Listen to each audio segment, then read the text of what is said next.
Hello students, आज हम बात करेंगे 12th के लिए संधारित्र किसे कहते हैं। मेरे हाथ में बहुत सारे संधारित्र की एक प्लेट है। इसमें छोटे छोटे जो कंपोनेंट्स लगे हुए हैं इनको अपन कैपेसिटर या संधारित्र बोलते हैं, जो कि अपने पंखों में भी लगे हुए होते हैं। तो सबसे पहला और महत्वपूर्ण प्रश्न, संधारित्र किसे कहते हैं? किसे कहते हैं? इसका सिद्धांत लिखो। क्या करो? इसका सिद्धांत लिखो। तो सबसे पहले इसका आंसर ढूंढे। आंसर संधारित्र क्या होता है? तो मैं एक जनरल फॉर्म बताना चाहता हूं। जैसे मेरे पास एक ग्लास है और उस ग्लास के अंदर मुझे 5 लीटर पानी भरना है, तो आप कहोगे नहीं भर सकते हैं, परंतु मुझे भरना है। तो क्या करेंगे? ये ग्लास है, इसके अंदर मुझे कितना पानी भरना है बच्चों? 5 लीटर। इसकी कैपेसिटी कितनी है? 1 लीटर। क्या भर सकूंगा? तो आप सब बोलेंगे नहीं, पर मैं कह सकता हूं भर सकता हूं। कैसे भर सकता हूं? इसका एक बहुत इजी एग्जाम्पल है। मैं इसको धूप में रख दूंगा, सनलाइट में रख दूंगा या सूर्य के प्रकाश में रख दूंगा, तो क्या होगा? पानी वाष्प बन के उड़ जाएगा, ठीक है। या मैं इसको किसके ऊपर रख दूंगा? गैस के ऊपर रख दूंगा, तो भी पानी। तो यही थीम को लेकर के अब मैं संधारित्र की बात करता हूं। तो ये केवल इसकी परिभाषा, संधारित्र वह युक्ति है जिसकी सहायता से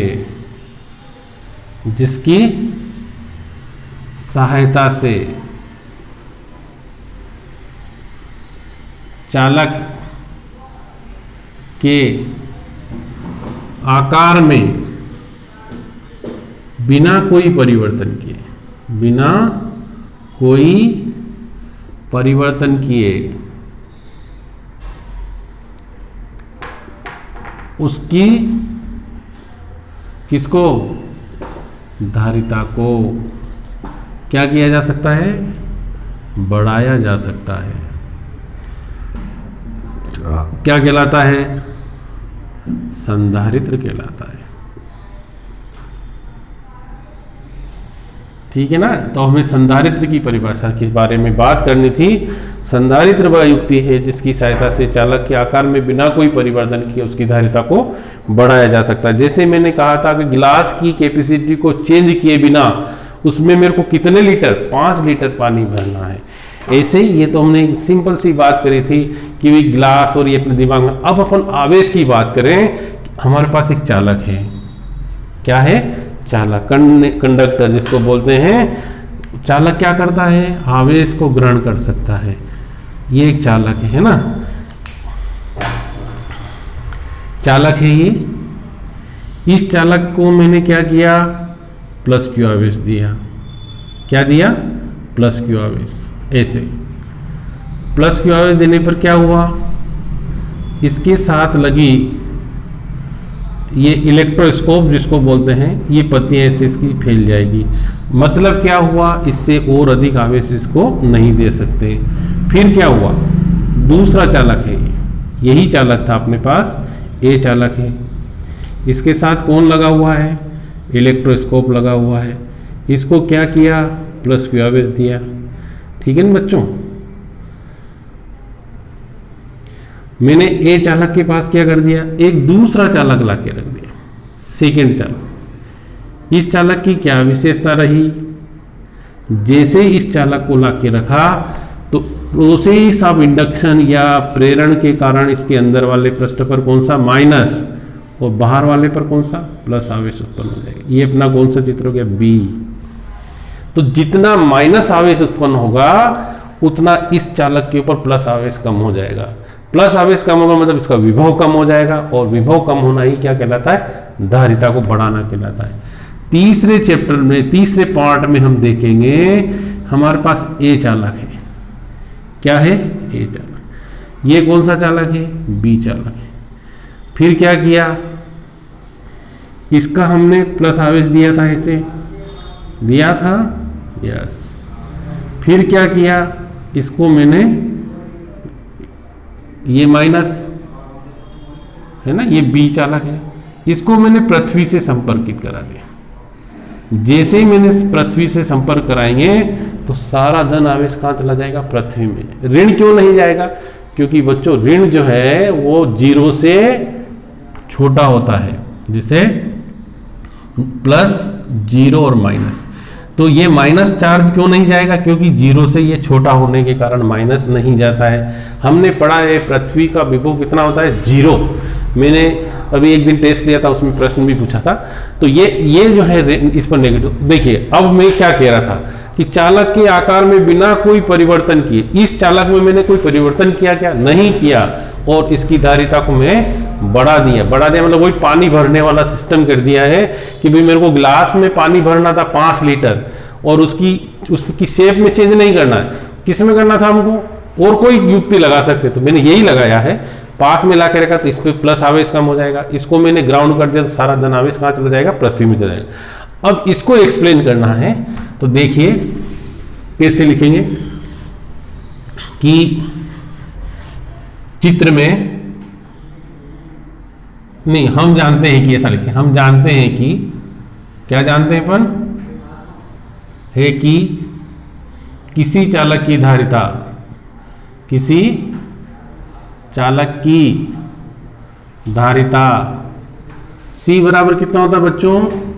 Q/V। अब यदि क्या कर दिया जाए? V को कम कर दिया जाए, कम कर दिया जावे तो क्या हो जाएगा? तो चालक की धारिता क्या हो जाती है? बढ़ जाती है। समझ में आया? हम जानते हैं किसी चालक की धारिता C बराबर Q/V। अब यदि V को क्या कर दिया जाए? कम कर दिया जाए। कम कर दिया जाए मतलब विभव को कम कर दिया जाए तो उसकी धारिता बढ़ाई जा सकती है। इसके लिए चित्र B में किसके समीप बच्चों? चालक A के समीप। ये चित्र B में चालक A के समीप एक दूसरा चालक, कौन सा? दूसरा चालक B लाकर रख दिया जाता है, ठीक है ना? रख दिया जाता है, जिससे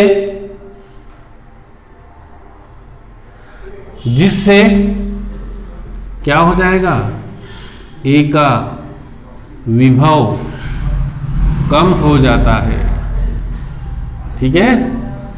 अर्थात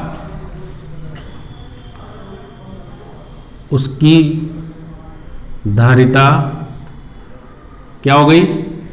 बढ़ जाती है। ये अपना पहला वाला पार्ट यहां तक हो गया। अब फिर चित्र C में हमने क्या किया?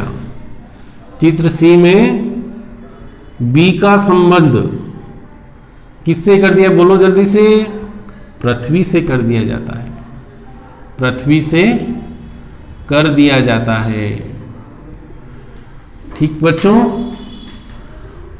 अर्थात संपूर्ण धनावेश कहां चला गया? पृथ्वी में चला जाता है, पृथ्वी में चला जाता है और A की धारिता क्या हो जाती है? बढ़ जाती है। इस प्रकार हमने चालक A में बिना कोई परिवर्तन के उसकी धारिता को बढ़ा दिया। तो यही अपना किसका सिद्धांत था? संधारित्र का सिद्धांत है।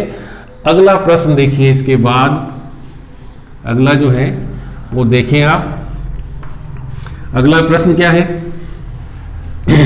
नेक्स्ट देखें, नेक्स्ट क्वेश्चन है संधारित्र की धारिता की परिभाषा लिखो। संधारित्र की धारिता की परिभाषा लिखो। धारिता की क्या लिखना है? परिभाषा लिखो। अब कैसे? अब यहां अपन संधारित्र की धारिता की परिभाषा लिखेंगे। तो बच्चों संधारित्र की 2 प्लेटें होती है। जैसे मेरे पास एक प्लेट ये है और एक प्लेट ये है, ये ए प्लेट है और ये बी प्लेट है ना, ये इसके बीच में ऐसा लिखा रहेगा सी। मान लीजिए इसको अपना विभव V1 है और इसका विभव कितना V2, ठीक है ना। यहाँ से अपन प्लस क्यू आवेश दे रहे हैं इसको, तो यहाँ लिखे संधारित्र की धारिता, संधारित्र की धारिता क्या लिखेंगे, C बराबर Q अपान V1 माइनस V2। अब यदि क्या लिख दें V1 माइनस V2 बराबर 1 वोल्ट, तो C बराबर कितना हो गया Q। अर्थात अब इसकी डेफिनेशन, संधारित्र की धारिता, संधारित्र की क्या बच्चों धारिता आवेश के उस आंकिक मान के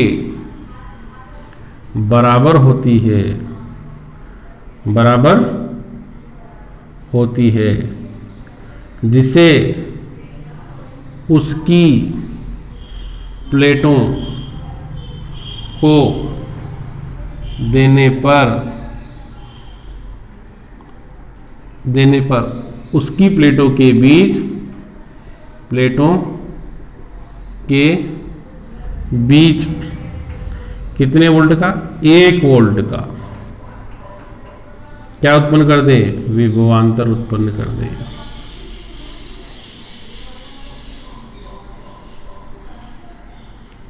यही संधारित्र की धारिता का सूत्र है। ठीक, अगला प्रश्न देखें। अगला है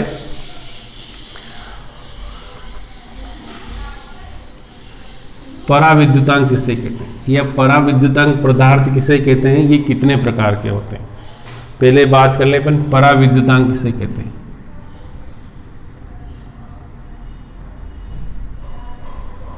यहां से जरूर ऑब्जेक्टिव आएगा बच्चों की बार, है ना। पराविद्युतांक किसे कहते हैं,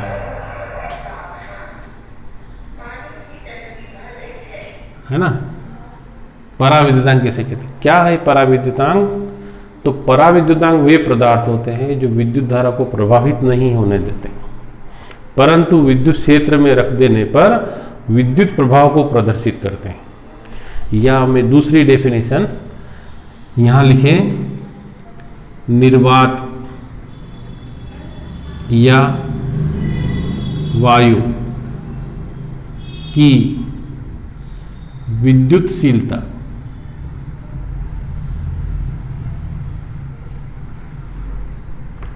वायु या निर्वात की विद्युतशीलता मतलब एप्सिलॉन नॉट, तथा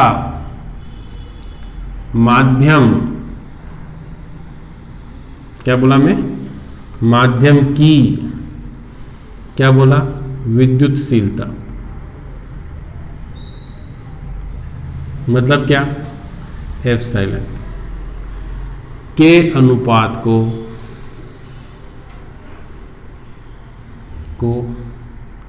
माध्यम का क्या कहते हैं, पराविद्युतांक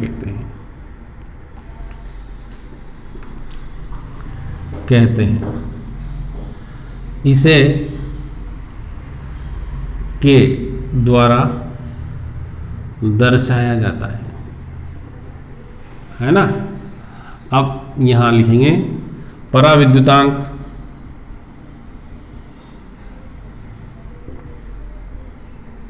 के बराबर, यहां लिखा निर्वात या वायु की विद्युतशीलता, ठीक है ना बच्चों, एप्सिलॉन नॉट। माध्यम की विद्युतशीलता, माध्यम की विद्युतशीलता एप्सिलॉन, इन दोनों के अनुपात को क्या कहते हैं, पराविद्युतांक कहते हैं। अब वायु का लिए, वायु के लिए के बराबर कितना होता है, 1। सबसे मोस्ट इंपॉर्टेंट, निर्वात या वायु का पराविद्युतांक कितना होता है, 1। धातु के लिए कितना होता है, के लिए के बराबर कितना होता है? अनंत। बहुत इंपॉर्टेंट ऑब्जेक्टिव, कई बार एग्जाम में, इस बार जरूर आना है। फिर पानी के लिए के बराबर कितना? बहुत सारी किताबों में 80.8 या 81, इसलिए परीक्षा में नहीं पूछा जाता है। ये दो इसके मीनिंग निकलते हैं, इसको इसलिए एग्जाम में नहीं पूछा जाता है। ये दोनों परफेक्ट है इसलिए पूछे जाते हैं। तो मैंने आपको पराविद्युतांक के बारे में बता दिया। अब अपन बात करें अगला प्रश्न, ध्रुवी और अध्रुवी पराविद्युतांक किसे कहते हैं? अगला प्रश्न, ध्रुवी और अध्रुवी पराविद्युतांक किसे कहते हैं? फिर बात करेंगे पराविद्युतांक का ध्रुवण। ध्रुवी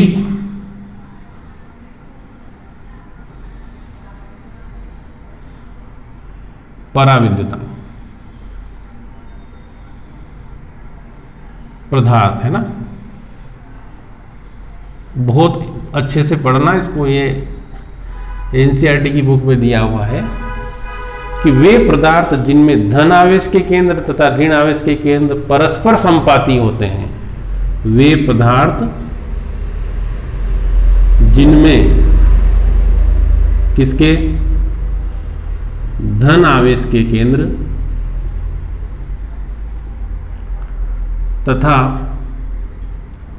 ऋण आवेश के केंद्र, ऋण आवेश के केंद्र कैसे होते हैं? परस्पर संपाती होते हैं। क्या कहलाते हैं? ध्रुवी पराविद्युतांक कहलाते हैं।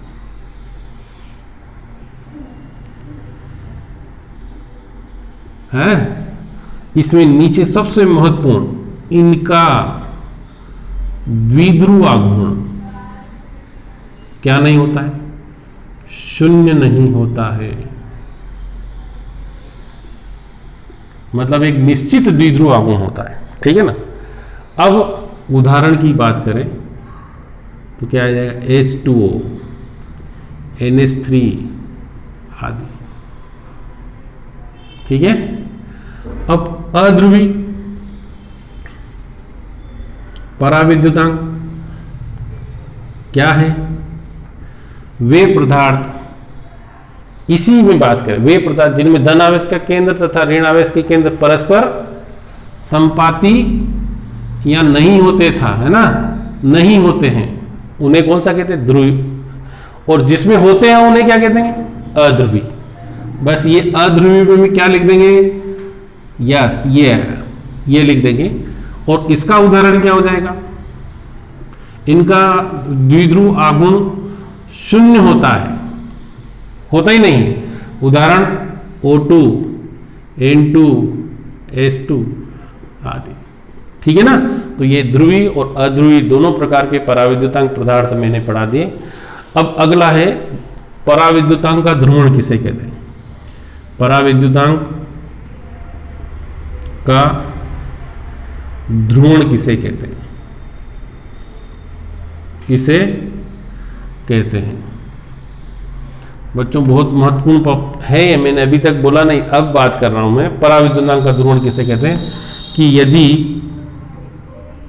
पराविद्युतांक पदार्थ को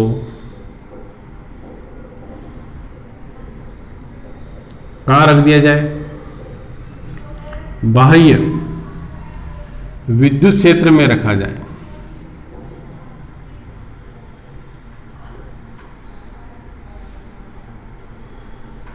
तो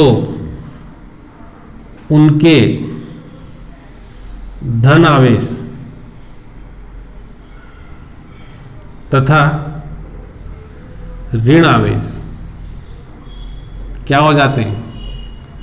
परस्पर विपरीत दिशा में आकर्षित हो जाते हैं।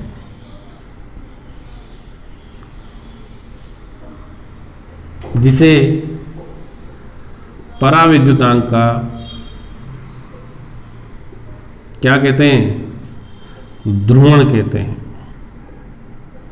ठीक है ना।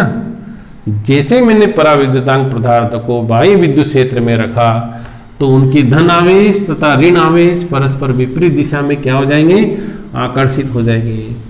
अब देखिए मैं आपके सामने चित्र बना रहा हूं, ये बाह्य विद्युत क्षेत्र है, ये तो विद्युत क्षेत्र है ही नहीं, तो यहाँ मैंने रख रखा था ऐसे धन ऋण, ऐसे ऋण धन, ऐसे बहुत सारे इनके अपन जानते हैं प्रत्येक पदार्थ का ऐसे मिलकर बना, परमाणु से मिलकर बना है, और परमाणु से मिलकर बने होने के कारण इनमें धन आवेश तथा ऋण आवेश रहते हैं। यहाँ लिखेंगे बाह्य क्षेत्र की अनुपस्थिति में, बाह्य विद्युत क्षेत्र की अनुपस्थिति में, ऐसे विद्युत क्षेत्र की अनुपस्थिति में, है ना। अब क्या कर रहे हैं अपन, इसको एक बाह्य विद्युत क्षेत्र में रख रहे हैं ऐसे, यहाँ इलेक्ट्रिक फील्ड लगा दिया मैंने, इसकी दिशा इस ओर है ऐसे ऐसे, तो ये सब पदार्थ कैसे हो जाएंगे, ऐसे हो जाएंगे। यहाँ ऋण हो जाएगा और यहाँ धन हो जाएगा, यहाँ ऋण हो जाएगा और यहाँ धन हो जाएगा, यहाँ ऋण और यहाँ धन, यहाँ ऋण और यहाँ धन, यहाँ ऋण और यहाँ धन, ऐसे ये यहाँ लिखिए बाह्य विद्युत क्षेत्र की उपस्थिति में। ठीक है ना बच्चों। अब ये बाह्य विद्युत क्षेत्र की उपस्थिति में हो गया। अब क्या होगा, ध्रुवण क्या होगा, तो लिखेंगे कि पराविद्युतांक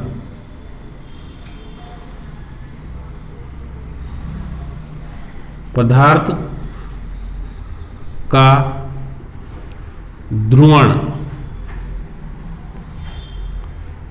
उस पर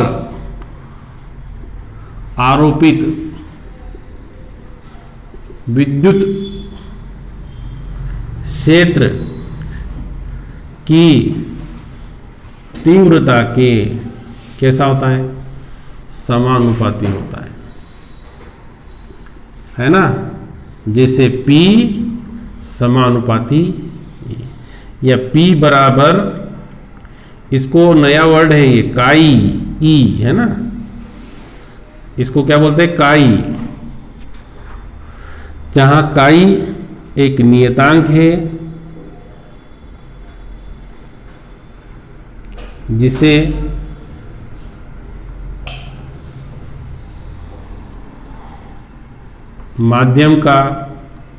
माध्यम की विद्युतशीलता, है ना, कहते हैं। तो इस प्रकार से ये मैं आप लोगों को पराविद्युतांक ध्रुवण तक पढ़ा चुका हूं। कल हम नए वीडियो के साथ बात करेंगे, उसमें बहुत महत्वपूर्ण प्रश्न जो कि आज की लिंक के वाले वीडियो में